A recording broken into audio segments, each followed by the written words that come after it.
For decades, Canada and the United States have been deeply intertwined economic partners.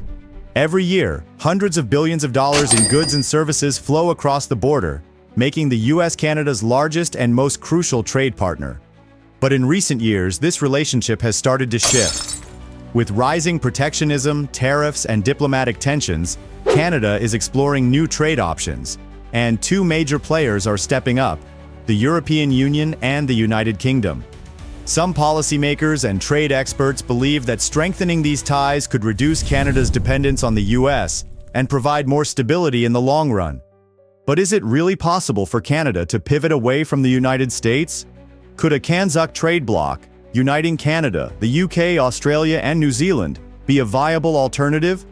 Or are economic realities and geography too deeply in favor of the US?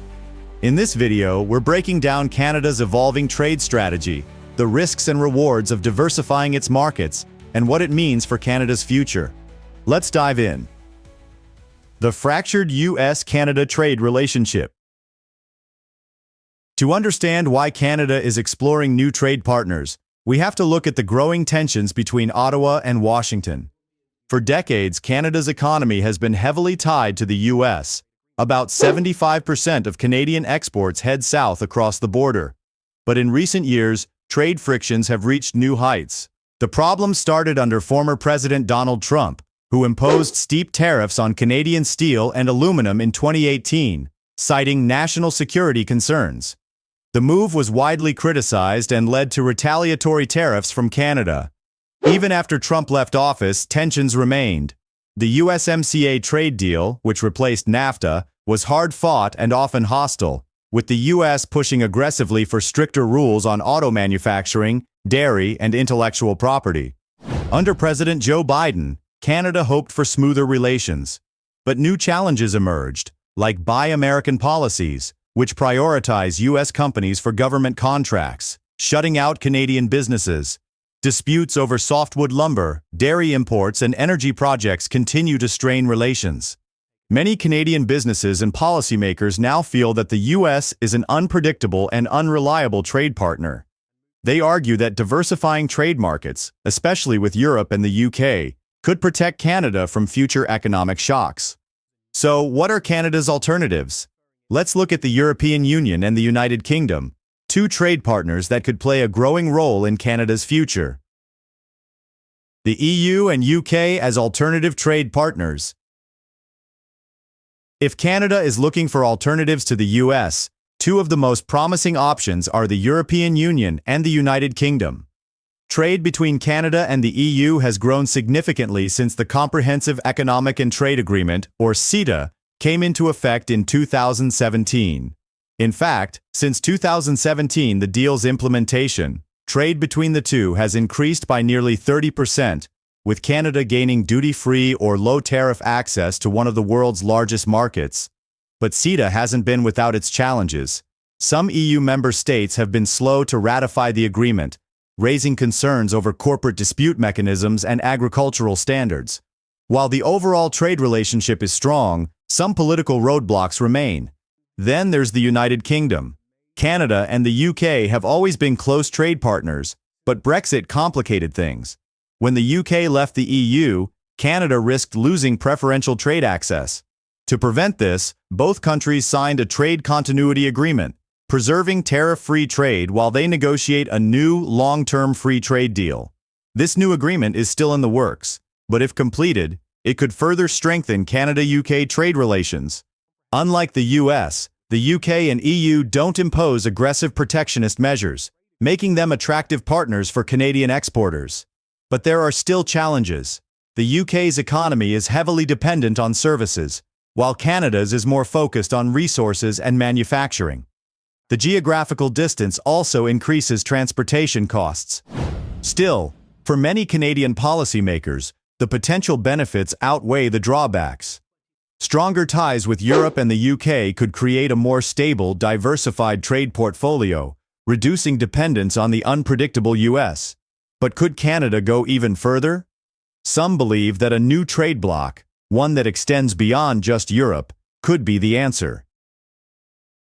The CANZUK vision, a new trade bloc? One of the most ambitious ideas being discussed is CANZUK, a potential trade bloc that would bring together Canada, Australia, New Zealand, and the United Kingdom. These four countries share historical, cultural, and political similarities, with common legal systems, English as the primary language, and parliamentary traditions modeled after Westminster. Supporters of CANZUK argue that a free trade and free movement zone between these nations could strengthen their economies and create new opportunities for businesses and workers.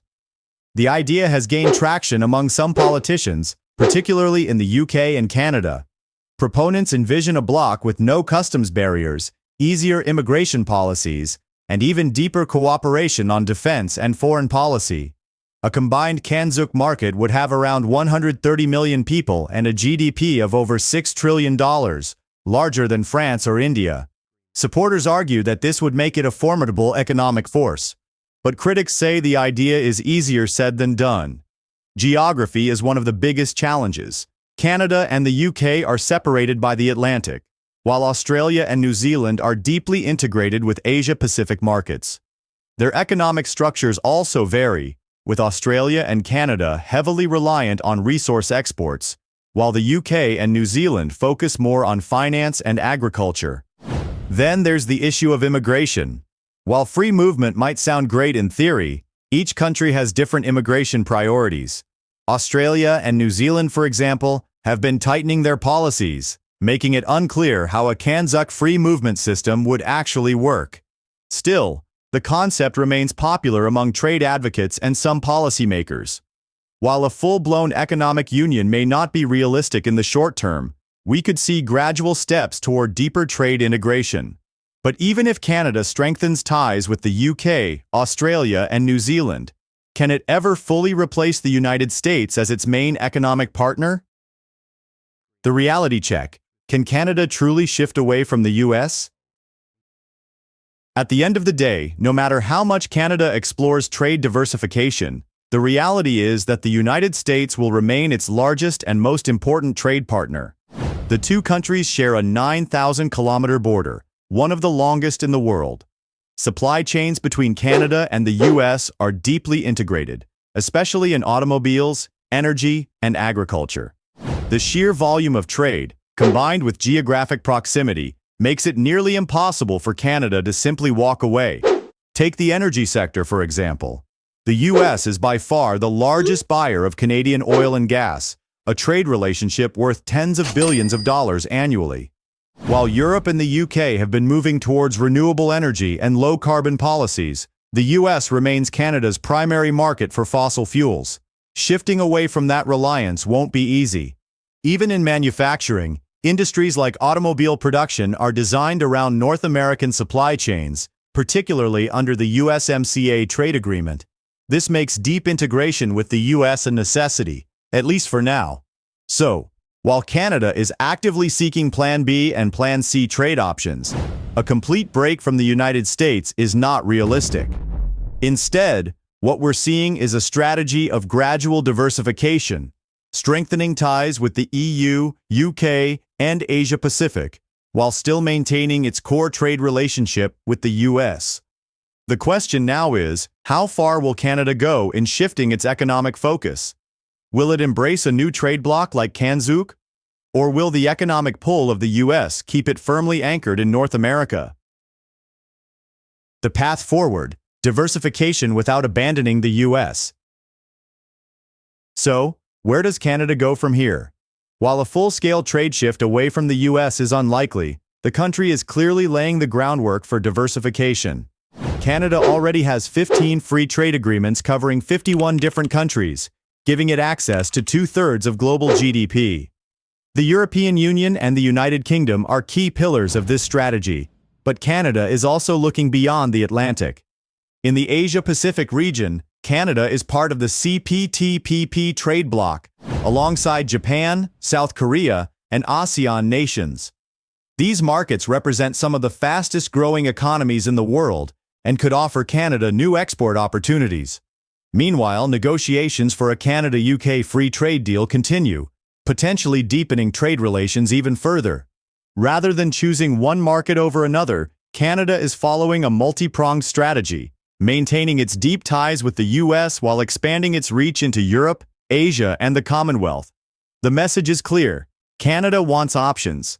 So, can Canada truly replace the US as its main trade partner? Not anytime soon. The geographical and economic ties between the two countries are too strong to break. But that doesn't mean Canada is standing still.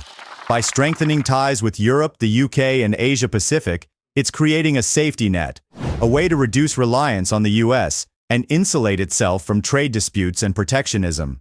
But what do you think? Should Canada move closer to Europe and the UK, or is the US still the obvious choice? Let us know in the comments. And don't forget to like, subscribe, and stay tuned for more political and economic analysis. Thanks for watching.